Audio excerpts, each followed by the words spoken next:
Anda punya keluarga, keluarga bapak ibu kamu atau keluargamu sendiri? Mana? Kamu udah punya keluarga sendiri? Belum. Mau berkeluarga? Silakan duduk. Bisa dengar suara saya di sini? Oke. Selamat datang untuk yang baru datang. Berapa tadi? 4 orang ya? Oke. Sebetulnya kalau datangnya terlambat suruh ngapain tadi? Biasa. Suruh tiktokan ya tulisannya ya. Di bangku itu TikTok boleh. dulu. Oh iya. Oke ya, selamat bergabung ya. Oke, sekarang Kampung Baca ini adalah salah satu. Monggo Pak. Oh ini langsung Pak? Sudah. Ada, ini waktunya adzan atau belum Pak? Oh gitu ya. Oke, siap. Selamat bertemu kembali sahabat-sahabat Kampung Baca di mana saja Anda berada. Ya, sekarang kita lagi ada kuliah mini Pak ya di Kampung Baca bersama teman-teman dari UNED jurusan Sosiologi angkatan 1945 ya kan. 2019. Oke, kali ini kita membincangkan soal peradaban kota ya.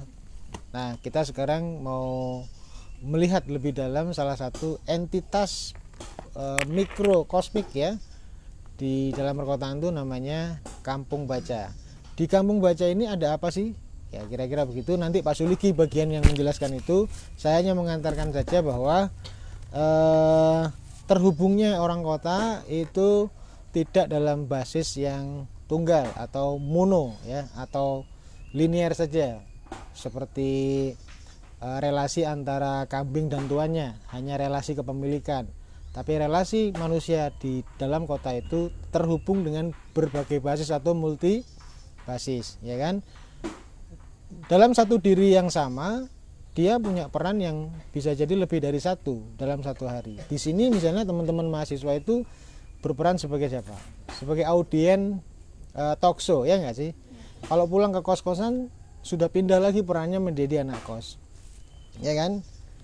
Kalau ke kampus jadi mahasiswa, pulang ke rumah jadi anak bagi orang tua. Nah, jadi dalam satu diri itu sebetulnya terhubung berbagai jenis relasi ya. Nah, kompleksitas di perkotaan itu kemudian salah satu konsekuensinya adalah pergeseran fungsi utama.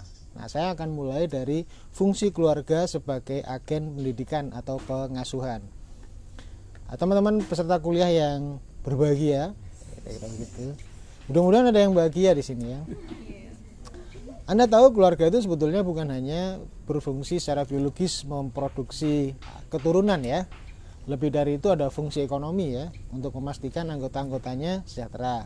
Ada juga fungsi perlindungan ya. Fungsi perlindungan itu untuk memastikan semuanya menjalankan perannya masing-masing dengan rasa tenang ya nggak sih?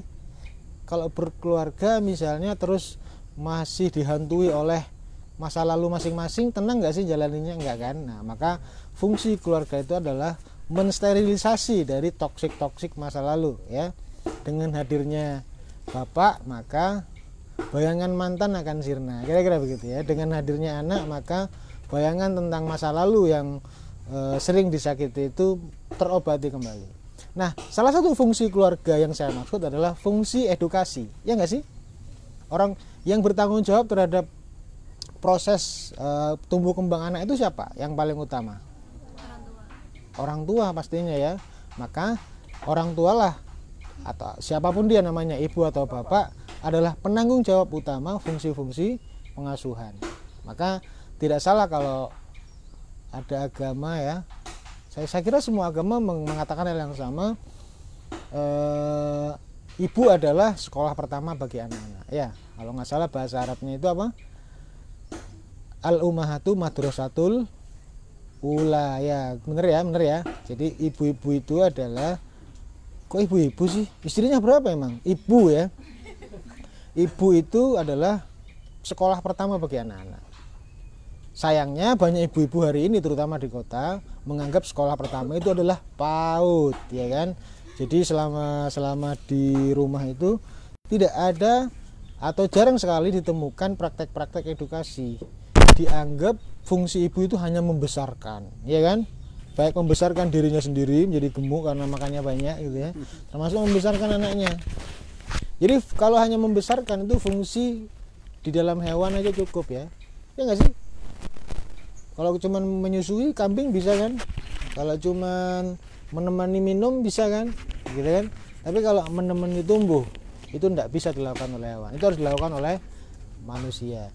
Maka fungsi utama pendidikan itu, agen sosial pertama yang bertanggung jawab adalah keluarga sebelum yang lainnya. Kita nggak mungkin bahas detail tentang siapa yang lebih bertanggung jawab, ibu atau bapak. Saya tidak akan berdebat soal itu, yang penting dua-duanya itu orang tua, maka dua-duanya juga bertanggung jawab ya. Soal pembagian perannya terserah lah, kira-kira begitu, sesuai kesepakatan masing-masing atau sesuai dengan kemampuan masing-masing ya. Walaupun pada umumnya seorang ibu biasanya lebih banyak dipercaya untuk mengasuh anaknya ya. Nah, lalu di kota ada apa fenomenanya? Fenomenanya begini, kira-kira mana lebih dulu yang muncul, keluarga atau sekolah? Hah? Orang kawin dulu atau orang ke sekolah dulu pertama kalinya? Di zaman Nabi Adam ada SD Impres apa enggak kira-kira? Enggak ada ya. Jadi yang lebih dahulu adalah sekolah. Keluarga. Coba Anda lihat misalnya ketika keluarga jumlahnya cuma dua keluarga saja, Nabi Adam dan cucunya, kira-kira begitu ya. Ya kan? Masih belum butuh sekolah kan? Karena masih bisa ditangani secara domestik oleh ayah ibunya. Ya enggak? Tapi bayangkan ketika 300.000 tahun setelah Adam meninggal, Nabi Adam meninggal, maka anak keturunannya sudah bukan lagi ribuan, ratusan ribu. Lalu orang mengalami diversifikasi kepentingan. Dulu yang pekerjaannya cuma ke sawah, terus pulang, makan, kenyang, tidur, kebutuhannya bertambah. Bayar SIM, bayar pajak, ya kan? Ya enggak? Tuku pulsa dan sebagainya. Ya enggak? Nah, semakin bertambah, saya cerita di kelas ya, semakin bertambah anggota masyarakat diikuti oleh kebutuhan untuk bertumbuh juga. Karena di dalam diri manusia itu ada sebuah energi yang tak terbatas ya, apa yang disebut dengan imajinasi itu. Percayalah, kalau Anda mengikuti sirkuit kebutuhan bernama imajinasi itu, umur Anda nggak akan pernah cukup. Seandainya hari ini Anda berpikir menjadi seorang bupati sekalipun, begitu tercapai, muncul kebutuhan berikutnya, menjadi gubernur dan seterusnya. Bahkan ketika sampai Anda menjadi raja, king of the king ya, anggap saja Anda ketua PBB gitu loh, mungkin akan muncul keinginan, mungkin enak ya kalau misalnya saya jadi presidennya Star Wars, kira-kira begitu ya, perang antar planet. Lama-lama jadi aneh manusianya ya, nah, kira-kira begitu. Nah, begitulah fitrah kebutuhan, tidak akan pernah selesai ya. Makanya ketika Anda mengukur kebahagiaan itu dari pencapaian materi, Anda sedang menuju kepada satu tujuan yang semu sebetulnya ya, kira-kira begitu kalau nasihat orang-orang itu ya. Nah, apa maksudnya dengan fungsi pendidikan tadi? Semakin banyak keluarga, semakin banyak kebutuhan, fungsi-fungsi pendidikan itu semakin menurun. Makanya kemudian masyarakat secara bertahap memunculkan institusi yang disebut sekolah. Sekolah adalah wakil keluarga untuk memenuhi kebutuhan pengasuhan terhadap anak. Iya nggak sih? Orang tua hari ini misalnya, seberapa mampu mereka untuk mendampingi anaknya mencapai cita-citanya. Aku pengen jadi dokter mah, aku pengen jadi insinyur, aku pengen jadi pilot. Berapa banyak orang tua yang siap mengikuti keinginan anaknya? Enggak banyak toh, iya enggak? Nah, semakin ketidakmampuan orang tua mengadaptasi generasi barunya itu memaksa negara untuk memunculkan satu lembaga khusus difungsikan untuk mengawal pertumbuhan generasi itu mencapai cita-citanya. Ya enggak? Ya enggak sih?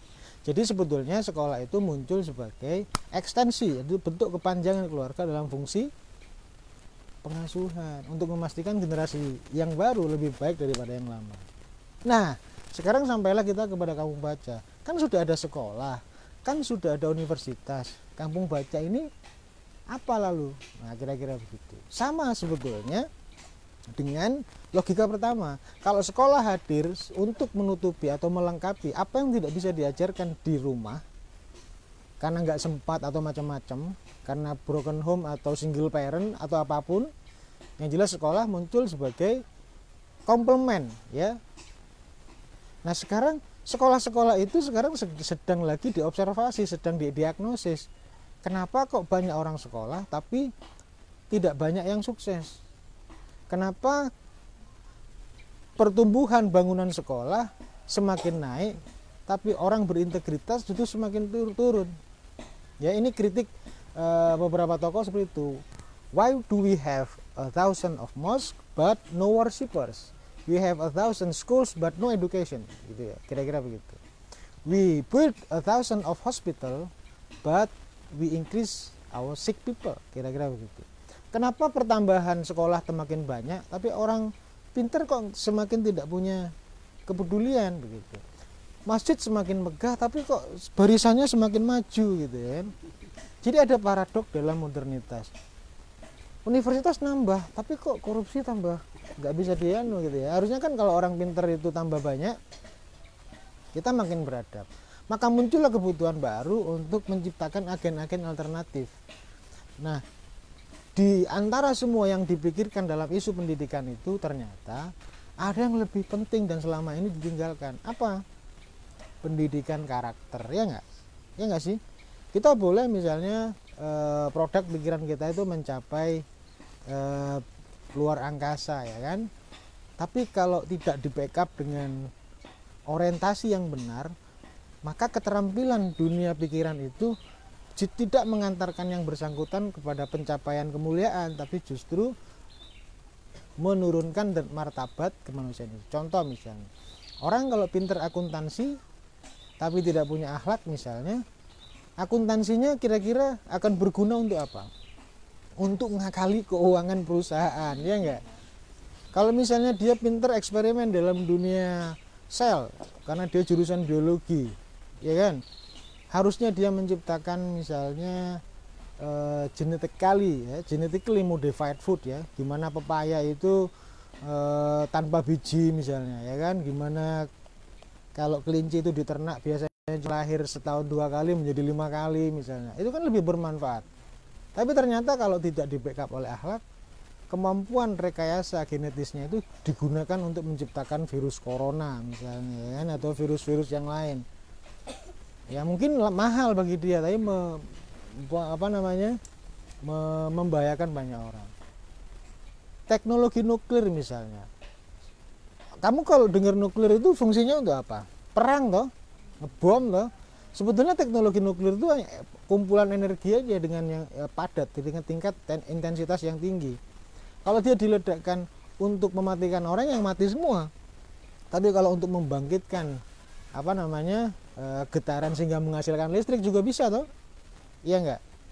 Sama seperti itu. Maka banyak orang sekarang mulai menyadari bahwa mereka telah melakukan langkah yang salah dalam kebijakan pendidikan. Salah satunya adalah terlalu berorientasi kepada pencapaian intelektual, tapi tidak diimbangi oleh pengawalan spiritual lah, kira-kira begitu. Sehingga kecerdasan tadi yang harusnya meningkatkan kemanusiaan tapi justru membahayakan kemanusiaan itu sendiri, ya enggak?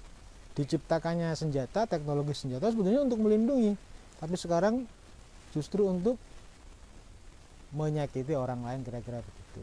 Nah, saya tidak mengatakan institusi formal pendidikan seperti sekolah dan universitas itu tidak berguna. Tentu masih berguna dan masih banyak gunanya. Buktinya Anda masih sekolah dan kuliah, gitu ya. Hanya pengawalan terhadap karakter sudah 5 mungkin 20 tahun terakhir ini tidak menjadi prioritas Pak Wilujia. Maka mendidik dari yang paling kecil, misalnya buang sampah sembarangan, menghormati orang lain, mencintai Indonesia, ramah terhadap lingkungan, itu kayak menjadi isu yang langka, padahal itu adalah kehidupan kita sehari-hari. Kita terlalu lama diimpus oleh informasi tentang kecanggihan teknologi, keuntungan ekonomi global, proyek-proyek mercusuar ya, seperti ya macam-macam lah. Seolah-olah dunia itu soal itu. Padahal sebenarnya kalau kita ngomong hidup, sebetulnya hidup kita itu kan nggak hanya di sini ya Kum ya. Kita memang lahir misalnya di Jember atau di Indonesia, tapi lahan pengabdian kita itu bukan hanya terbatas di bumi ya, bahkan kalau punya teknologi dan ilmunya, kita juga diberi tugas untuk menyejahterakan penduduk planet lain ya Kum ya. Tapi tanpa akhlak semua itu sebetulnya tidak bisa diingat. Kalau ada yang nasihat mengatakan ilmu tanpa akhlak itu apa Kum? Berbahaya ya. Akhlak tanpa ilmu itu juga tersesat, kira-kira begitu ya. Jadi dua-duanya ini memang harus disampaikan bersama. Nah, itu pengantar dari talkshow kita hari ini ya, tentang kota sebagai peradaban mikrokosmis peradaban ya manusia. Dia tidak selebar alam semesta, tapi interaksinya tidak kalah rumitnya ya dengan relasi antar bintang di tata surya, kira-kira begitu. Nah, Anda sebagai bagian dari peradaban kota itu sebaiknya menyadari bukan hanya posisinya tapi juga perannya, agar Anda menjadi bagian yang positif, kontribusi yang positif terhadap keserasian dan keselarasan interaksi itu, bukan menjadi sesuatu yang menyebabkan kekacauan di situ, ya enggak sih? Nah, sekarang mari kita dengarkan Pak Ilham Suliki bagaimana refleksi beliau sebagai pengelola kampung baca tentang peran ya satu titik kecil di Kampung Kreongan ini ya kan? Iya. Berkontribusi dalam mengawal karakter pendidikan yang selama ini oleh keluarga dan sekolah sudah agak jarang diperhatikan, Pak Suliki. Itu dari saya ya, kita sambut Pak Suliki. Kira-kira mungkin 20 menit lah Pak ya. Insya Allah masih cukup, lalu disambung oleh tanya jawab ya, terlalu banyak. Iya. Monggo Pak Iman Suliki. Iya. Assalamualaikum warahmatullahi wabarakatuh. Waalaikumsalam. Enaknya dengerin dosen yang banyak baca tuh. Sudah. Oh sudah. Nah, tuh. Berarti gaptek saya. Iya. Monggo Pak. Dan nanti kalau Anda ada hal-hal yang yang belum tahu yang Pak terlewatkan Suliki nanti adalah ini ya orangnya. Yang terlewatkan bisa aja diputar ulang. Oke. Di mana? Nah, di akun saya. Tahu nama saya enggak? Orang udah terkenal enggak tahu. Nama saya Iman Suligi. IMANSULIG. Dan kalau Anda browsing di Google, saya nggak ada nama lain yang sama. Kalau Anda Endang gitu ya, banyak sekali kan. Joko gitu ya, mulai Joko Belek, Joko ini sampai Jokowi ya, ada. Tapi nama saya nggak ada tuh seluruh dunia. Jadi saya beruntung, ternyata ayah saya visioner ya, tahu Google. Biar nanti kalau anak saya di googling orang gampang gitu ya. Gak alhamdulillah saya ini Gimana Pak?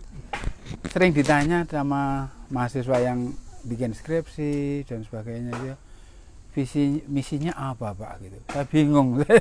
Jadi saya merumuskan misi walaupun tahu tekniknya tapi bingung juga saya. Tapi begitu beliau kuliah tadi, saya mulai ini mau fokus pada sesuatu yang saya ambil juga untuk nama satu grup Facebook di akun Facebook saya, yaitu It takes a village to raise a child. Apa itu tegese? Ayo, yang bisa boleh pulang. Kalau nggak salah artinya apa itu, Kum? Mantan boleh berserakan, sampah jangan, kira-kira. Iya. Bukan. Bukan. Tapi itu masuk juga, Pak. Oh, masuk. Untuk pesan tersembunyi. Jadi it takes a village to raise a child. Jadi untuk menumbuhkan, mengembangkan, mendewasakan anak, satu keluarga tidak cukup. Butuh orang sekampung terlibat di dalam proses itu. Saya bisa beri contoh ya. Suatu kali cucu saya itu pulang, Misalnya ya, tapi belum pernah terjadi sih. Tapi ada yang lain, contoh yang lain, saya hanya ambil yang ekstrim saja. Miso. Gitu misalnya. Kaget orang tuanya. Loh, di rumah ini loh nggak ada kata-kata itu. Ya, nggak ada, nggak pernah berseliweran. Kok bisa-bisanya? Gitu ya. Ternyata apa? Dia dapat itu dari lingkungan. Dia nggak ngerti maksudnya, tetapi niru aja. Kayaknya enak deh ngomong gitu ya. Nah, gitu. Jadi akhirnya kita lalu, oh iya ya itu bagus ya. Nah, itu lalu saya buat grup Facebook saya beri judul Ethics a Village to Raise a Child. To raise itu artinya apa, Pak? Mengasuh. Mengasuh. Ya, mendewasakan ya. Mendewasakan. Jadi gitu. Jadi butuh orang sekampung, Pak. Butuh orang sekampung. Satu anak itu. Kalau ini salah, tetangganya negur gitu ya. Kamu masuk rumah orang belusukan gitu ya. Ayo lewat pintu depan. Gitu, itu pendidikan yang sederhana. Terus ada anak-anak lewat buang sampah di got. Ambil, taruh di situ. Sederhana kan? Terus kalau istri saya almarhum, nggak usah takut ya. Sekarang bersemayam di situ. Di mana? Di situ. Ya, minta doanya dalam hati saja. Gak usah tahlilan di sini. Ya doa saja. Beliau ikut mengasuh mendirikan tempat ini menjadi besar. Tetapi alhamdulillah saya juga sekarang tidak sendirian, Pak ya. Alhamdulillah. Saya Ada dapat anaknya ratusan ini. Ya. Anaknya ratusan. Dapat teman baru juga gitu ya. Jadi nyambungnya kemana tadi? Pendidikan karakter, Pak. Pendidikan karakter. Anak saya pulang dari Jepang karena kebetulan ini dia dapat Monbusu. Kalau mereka bisa ya dapat Monbusu? Bisa aja. Bisa. Beasiswa pemerintah Jepang itu lumayan enak sekali karena 1 bulan honorariumnya sekitar 16 juta. Biaya hidup 6 juta, dia masih ngantongi 10 juta. Bisa dikirim pulang ya. Bisa ditabung dan di sana everything's ready. Rumah ya sudah 6 juta tadi, kesehatan dan boleh bawa anak. Tuh, boleh bawa keluarga. Kalau punya, Pak ya. Kalau punya, kalau belum boleh nikah dulu. Oh, gitu. Iya. Itu di sana tetangga-tetangga itu kalau anak-anak berangkat sekolah itu berdiri di depan gitu. Manduk semua gitu ya. Terus kalau menyeberangkan tuh ada satu yang nyeberangkan gitu. Nah, kalau di sini hal-hal seperti itu menarik sekali untuk konten Facebook kayaknya ya. Jadi ketimbang kita bikin konten yang aneh-aneh, fenomena sosial itu bagus lah untuk konten Anda di Facebook. Tetangga yang mengutin ini gitu ya. Dan saya bisa beruntung dengan cara-cara seperti itu karena saya khawatir nanti Facebook saya kebanjiran teman, Pak. Oh gitu. Iya. Sekarang sudah 4.999. Yang antri sudah 800, Pak. Jadi tapi nanti Anda sebagai pengamat saja kan boleh nonton siaran ini kan ya, Pak ya. Oke, ya. Jadi begitu. Jadi lalu pelan-pelan mulai tahun 83. Anda di mana ya? Belum sudah hidup atau belum? Belum ya. Tahun 83 itu saya mulai membuat semacam sudut baca di rumah dengan buku-buku yang ada gitu ya. Dan tidak di sini sih, di depan sana ya. Jadi kalau ada tamu buyar gitu ya, itu karena jatuh. Dan itu berjalan lama sampai akhirnya saya harus mengakhiri tugas sebagai pegawai negeri, guru ya, dan beruntung memperoleh tempat ini, gitu kan. Dan banyak hal-hal yang lain yang mendukung apa? Katanya siapa Pak yang bilang semestagung itu Pak? Semesta mendukung. Iya. Itu ada kan seorang motivator punya slogan mestakung itu. Kalau kita berbuat baik, kita tidak sendirian karena semesta itu mendukung. Nah, Rhonda Byrne ya. Iya, itu iya. bukunya namanya Rahasia atau The Secret of The Secret. Oh, The Secret. Ya. Begitu ya. Jadi kamu baca ini sudah mengalami sebuah metamorfosa yang panjang. Jadi mulai dari sudut baca, kemudian perpustakaan kecil, lalu sekarang diproyeksikan menjadi sebuah learning resources center gitu ya. Artinya apa? Ya ada taman bacanya, ada galerinya, ada kebunnya, ada greenhouse-nya, ada makamnya gitu ya. Ini untuk belajar kehidupan ya. Ujung semua perjalanan kita di sana bisa seperti itu ya. Lalu ada indekosanya karena Pak mungkin belajar pengantar ilmu akhirat. Ya, betul. Dan dia sudah memfasilitasi saya untuk indekosnya peneliti-peneliti nanti ya Pak ya. Nanti akan kita bangun lah. Ini saya sulap jadi kos-kosan. Gitu ya. Bisa 3 toh, tapi nggak ada lubangnya Pak. Gitu. Dan ini sudah menjadi tempat persinggahan. Jadi seringkali ada, Pak tempatnya tersembunyi Pak. Saya bantu mempublikasikan Pak. Oh ya, pernah ada tamu dari mana saja Pak? Dari Denmark itu setiap tahun. Dari Prancis juga, Korea, lalu Amerika. Loh, kok bisa? Pengunjungnya itu ya? Pengunjungnya. Loh, dunia itu kan sekarang tanpa pagar. Jadi kalaupun saya nggak kelihatan dari jalan, di internet banyak gitu loh. Jadi mereka nggak lihat dari pagar gitu ya. Oh gitu, iya gitu ya. Alhamdulillah. Jadi kamu baca itu sudah selain menasional juga mengglobal gitu.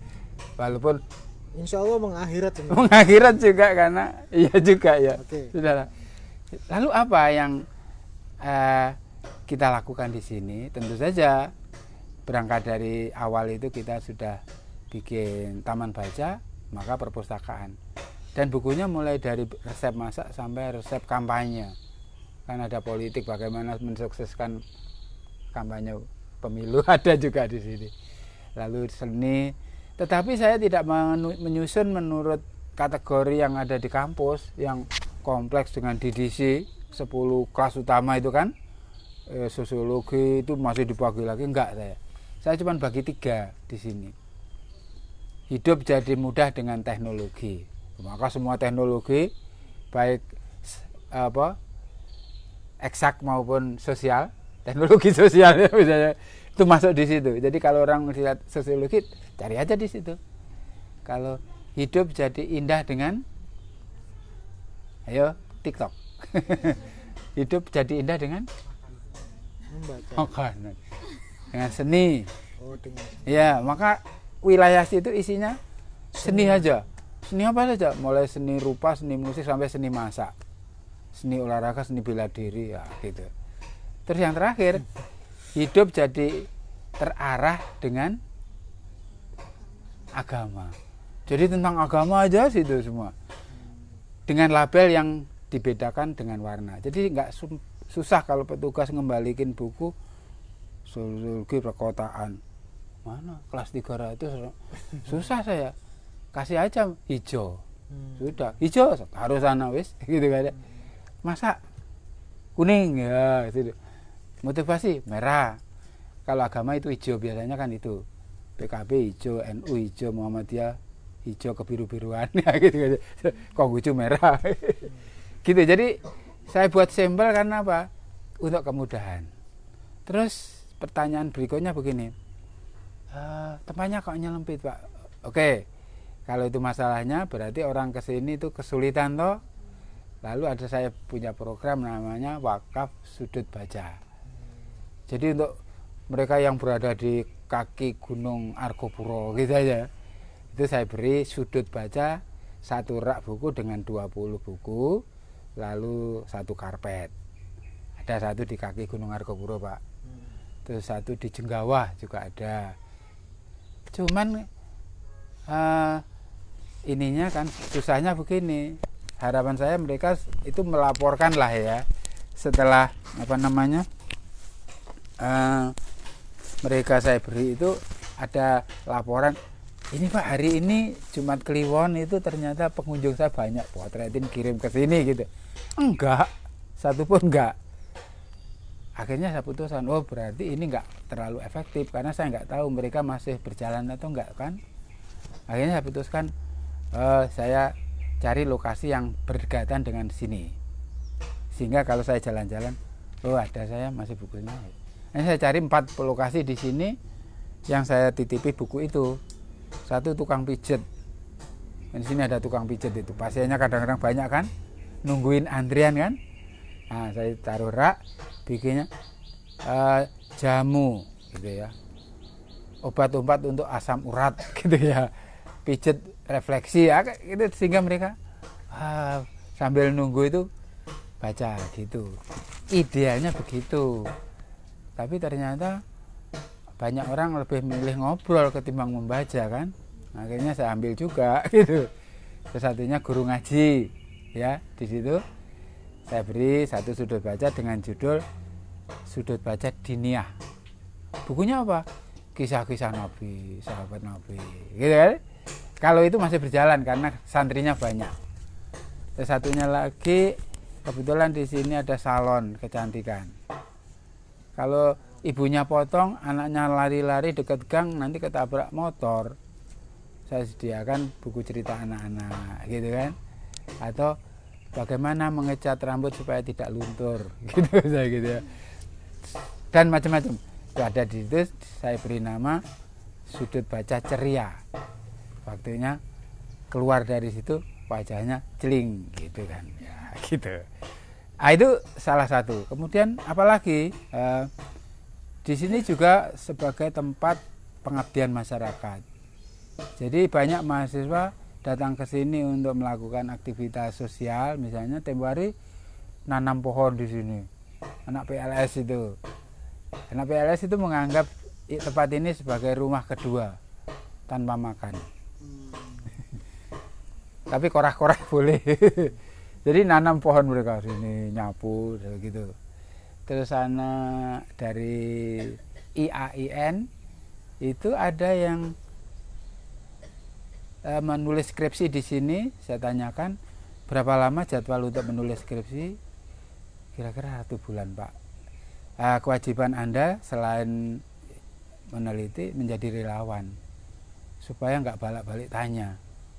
Soalnya seringkali mahasiswa yang membuat skripsi itu sepulang dari sini saya di WA, Pak, tamunya yang padat hari apa Pak, berapa orang, dari mana saja, umurnya berapa, jenis kelaminnya. Wih, aku disuruh jawab begitu kan, kok enaknya sendiri. Ya sudah, dengan terlibat di sini 1 bulan tiap minggu misalnya, mereka tahu sendiri, nggak usah nanya saya.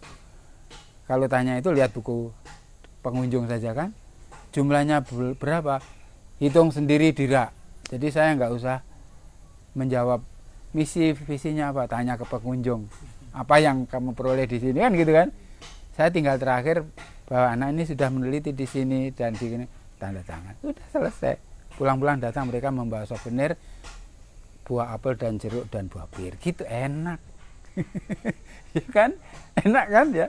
Dan ini ada 3 orang yang sudah menjadi keluarga saya, ya kayak keluarga sudah gitu. Cuman mau saya ambil menantu, saya nggak punya stok anak laki-laki lagi.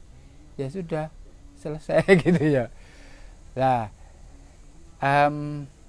lalu berkaitan dengan apa, masa depan literasi, ada pergeseran antara literasi verbal ya Pak ya, literasi tulis ke picture ya Pak ya, ke gambar.